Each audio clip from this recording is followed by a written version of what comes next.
Last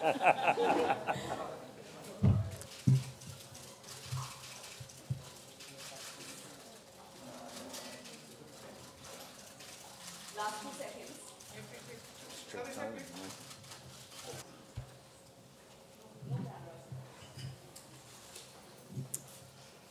Thank you, Jan. Yeah, okay, great. Fine. Tacita, do you want to start with your own thing and Chris can take over? Okay, good evening and good afternoon, everybody. We're very happy to be here and we're very much enjoying ourselves in Mumbai. We've just come from our roundtable discussion. This is something that we initiated in 2015 in the Getty Research Institute in Los Angeles.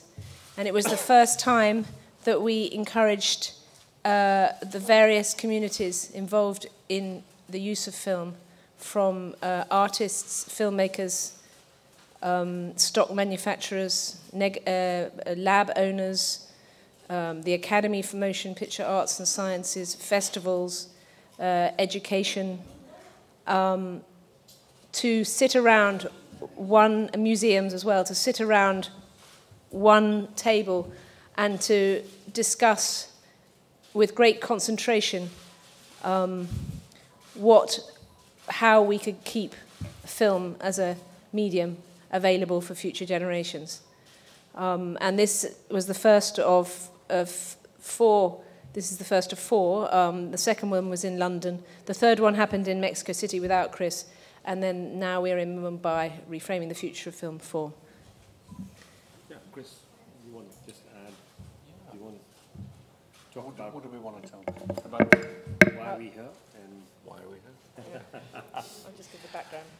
Yeah, we had a very productive meeting this morning with a lot of different members of the Indian filmmaking community. And what Tacita and I have been trying to do with these meetings, where we bring together all the different facets of film production and exhibition, is to really make the case for the place that celluloid film will have in the future, in a post-digital world, and looking at the importance of film and celluloid film as a distinct medium, not as a technology that has been replaced by digital imaging, but as a creative medium that Tacita as an artist and myself as a narrative filmmaker that we depend upon.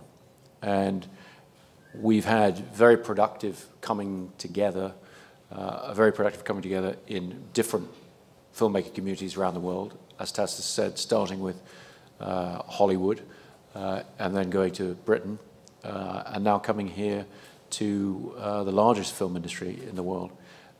And really trying to engage filmmakers in this discussion about how we can maintain and improve and continue to enjoy a celluloid, photochemical, analog infrastructure for filmmaking.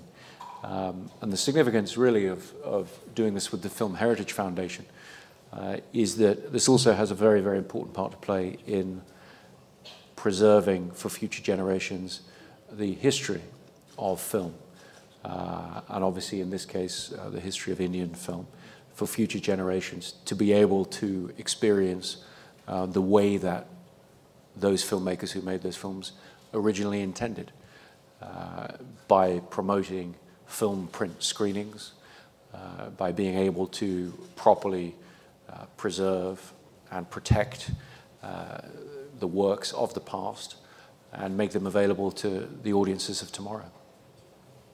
Yeah, thank you, Chris, and thank you, Tacita, for being with us for this wonderful session we had. For the media, if you're interested, it was a very great mix. I think for the very first time, we had such wonderful people from different aspects of creativity coming together, whether you had the director Sabyasachi Mukherjee or Tasneem Mehta from the museums, or you had Shah Rukh Khan and Mr. Bachchan, or you had the exhibitors from Inox, PVR, even from SP Films from the South, or some of the big DOPs, Santosh Sivan, Sudeep Chatterjee, Jaya Bachchan, Anupama Chopra, Siddharth Roy Kapoor. And I think what is very important as a film preservationist and also as a filmmaker, because I've shot everything on celluloid in whatever I've shot with, is that we are fighting a battle to save celluloid films in India, where people are disbanding those films. People are not realizing the importance of celluloid. And when you have two such great advocates who are talking about coexistence with digital format, coexistence in projection, coexistence in every aspect as a medium of film, it just strengthens our advocacy for celluloid as a preservation tool. I mean, we shouldn't forget in India, till 2014, we were still shooting on film. I mean, when I shot Celluloid Man, I was so interested that it should be shot with different cameras. So I actually shot on every possible camera which existed, whether it was Super 8, 16, even a 70 Panavision, every possible. And it was because I wanted to experiment, because I knew that I'm dealing with a history of films. And with the history of films, what is fascinating for me is the transition of different periods which we have gone with formats and the change we have seen in terms of celluloid. And I wanted to have all that in one film because I didn't know when will I get a chance to shoot different formats and different films. And I think that challenge to preserve different formats, the different forms of celluloid, I think that's something which is a challenge even now for us, because people are sort of digitally transferring films in a sort of format in India, especially for India, where everything is called HD, and we are disrespecting the aspect ratios. So for me, this dialogue was of utmost importance in projecting film, in shooting in film, and more importantly, for preservation. We have been reading reports everywhere of how many films are being lost or thrown, or I visit godowns and, you know, you're just seeing a sad way celluloid has been neglected and people have just moved on. So I hope their advocacy will help us to preserve this long history. I mean, till 2014, we were shooting on celluloid. Do you want to throw that away? So let's preserve that. Yeah. So that's what we were talking about. Yeah. Anything? So do we take questions or we carry on? Yeah. Ira, do we take, that's it? Yeah.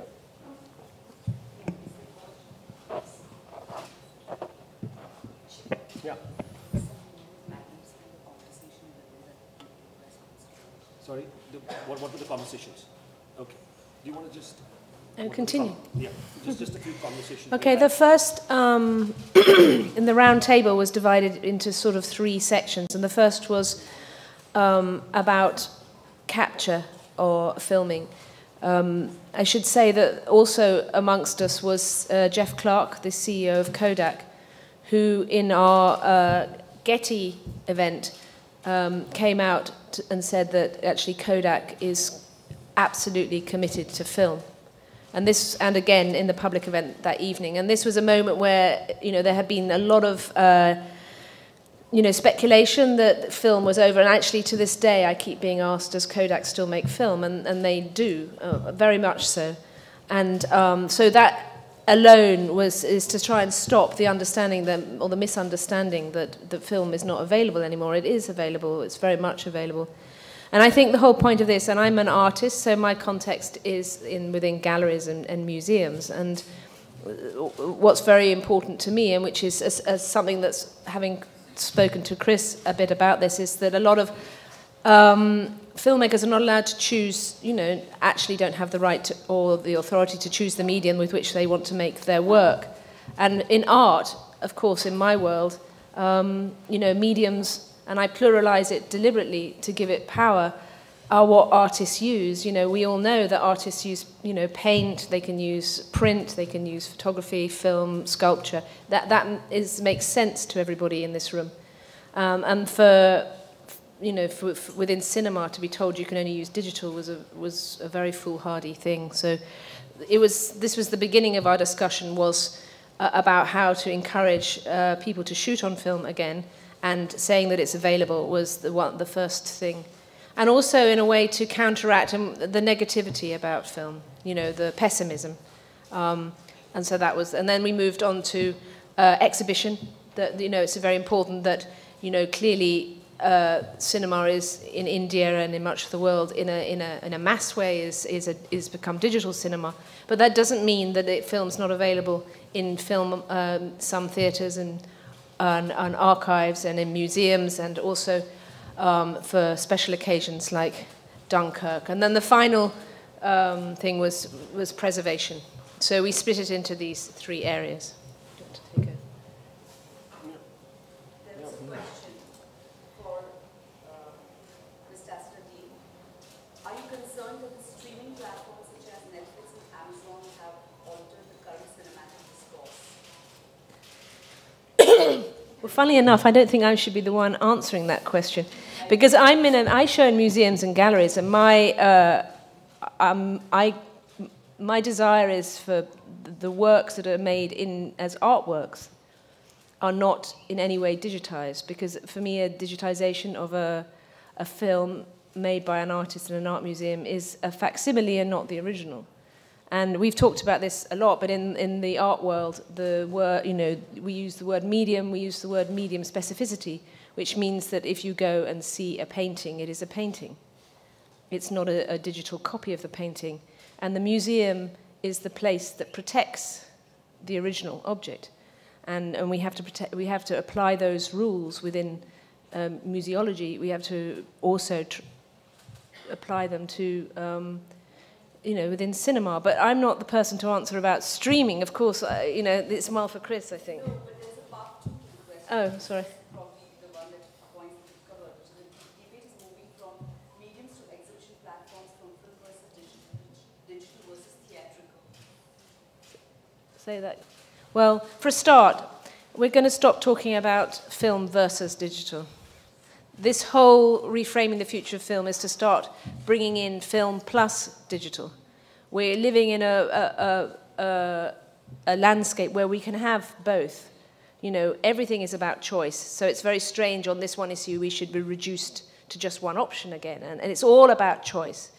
So I don't know if that answers the question, because I didn't quite hear it. But because as an artist, you should have the choice to decide the medium you want to shoot on.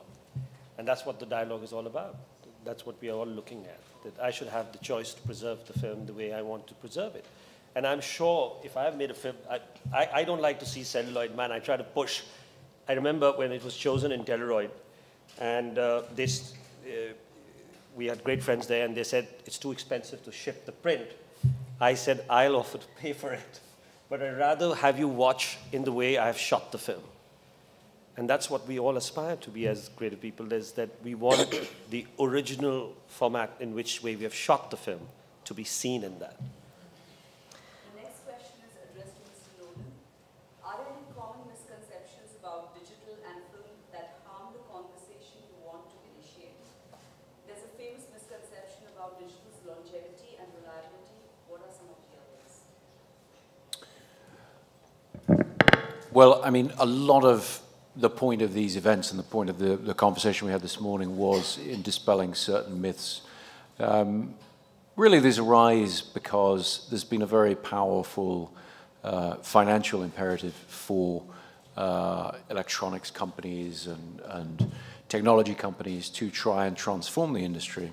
And that's always been the same. There's nothing new there. But what happens as a result is you tend to get accusations to undermine a particular medium, in this case film, accusations that it's more expensive, or it's prohibitively expensive, or it's too difficult, or there aren't any projectionists left to project the film prints, these kind of things.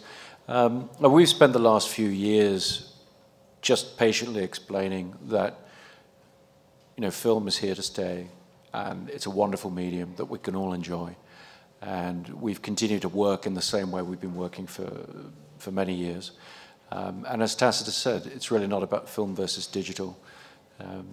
It's about preserving this medium for, you know, future generations of filmmaking to be able to use it. And so I don't want to repeat any of the misconceptions because they get propagated. But, you know, ultimately, what's been really exciting about the meeting today, a meeting with leading members of the Indian film community, is there's a spirit of optimism. There's a spirit of film having a wonderful future and great potential. And there's a lot of excitement around it, a lot of excitement from filmmakers and exhibitors and everybody else in terms of continuing to give audiences a reason to leave their homes and come together in a movie theater to experience a story.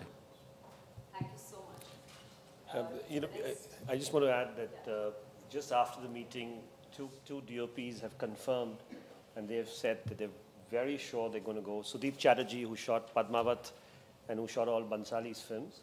And you also had Santosh Sivan, who's going to be shooting his next film, on celluloid. So I think the meeting translated into, even someone like Shah Rukh, who was there, he had his own great opinion, and he's messaged me, and he's sort of so excited about the fact that this medium is something which he thinks should be there for all of us.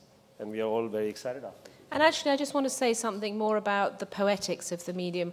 I felt very strongly this morning, it was quite an emotional meeting, because there was actually around that table a profound understanding of the qualities and the nature of film, which almost every person felt. And, you know, film is a different medium. I could not make my work with digital, and I work with all the, what I call the disciplines of film.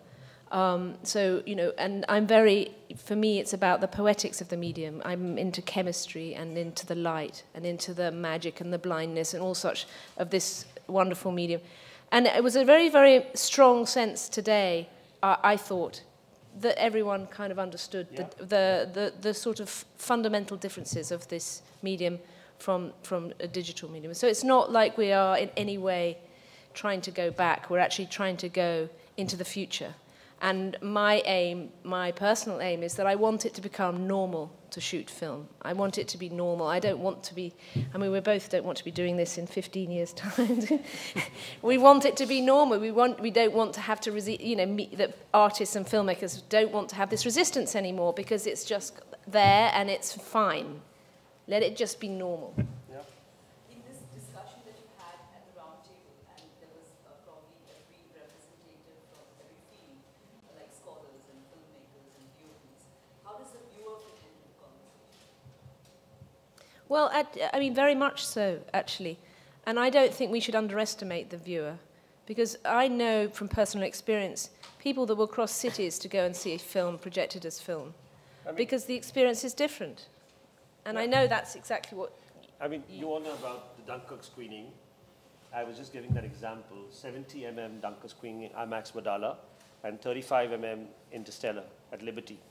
It took 10 minutes, just 10 minutes, for the tickets to be sold because it was just about 70 mm. People want to experience to see a film the way the creator had created it originally. And I think that's the respect which we must have and we must feel for it. So here you are. I mean, if Chris wants to add to that. It's also a good film. Give me a break.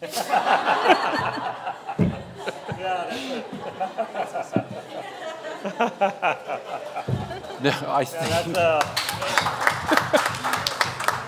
No, I think it's exactly the point, which is I work in a field where the audience is constantly being underestimated by people who finance the films and distribute the films. There's often a feeling of nobody cares, nobody knows the difference. And actually, when you talk about myths to be dispelled, I think the main myth is when this discussion has arisen in the past about why somebody would choose to shoot film, even if it seems more difficult than shooting digitally, they speak as if filmmaking were a logical and a pragmatic thing to do, and it's not. And no film is logical and pragmatic. Films are about dreams, they're about magic, they're about escapism and experience. And so, to a certain extent, you have to embrace your emotional side and your feelings about a medium, and whether you want to work that way or not work that way. Those things become important. And I think we see that just as much from audiences as we do from filmmakers. We're constantly in dialogue with audiences. Indeed, we are the audience ourselves. And we forget that at our peril. And somewhere I feel not enough choice has been given to the audience too in India. You know, they don't have, I mean, really, if you really want to see a film on 35mm or 70mm, where do you go and see it? And that was the whole point of the dialogue, that to make that space available, to see whether exhibitors can come forward, where they could be. You know, I was just before Tacita got in touch with me, I was in constant dialogue to have 35mm screening in the preview theater of Liberty as a club where they can experience the 35mm, because we didn't have our own space. We don't have a museum or a space because we are a very young foundation. And I think this dialogue will help that to sort of feature. Even the NCP, where we are going to be talking, they have 35mm screenings, they have 16mm lovely projectors, but they haven't been working. And the inspiration we will get out of this is the fact that you will see them running back soon. So I think the viewers are going to get it. It's going to change. And we hopefully, this dialogue will help us to make it very soon. Thank you. Mr. Nolan, you're a great inspiration to most filmmakers, and especially the youth, especially in India. And although they follow you everywhere in your work, and you're obviously a role model for them because you shoot on film and you're not compromising on that, at times they feel very dispirited about their lack of option for shooting on film. What would you say to them? Well, I think making films is always about facing insurmountable, seemingly insurmountable odds. Anybody who tries out to go out and direct a film and has to get a budget, has to get a crew together, has to surmount all kinds of obstacles. And so I'm just trying to position and empower filmmakers to view their choice of medium as one of the things that they have to fight for. And none of these fights are easy, particularly when you're starting out. But they're all worth fighting for, and they're all part of that tension and that process that filmmakers go through to tell the stories that they want to tell. And I think some of that tension can actually be productive, because you're made to think about what's important to you and what you really care about.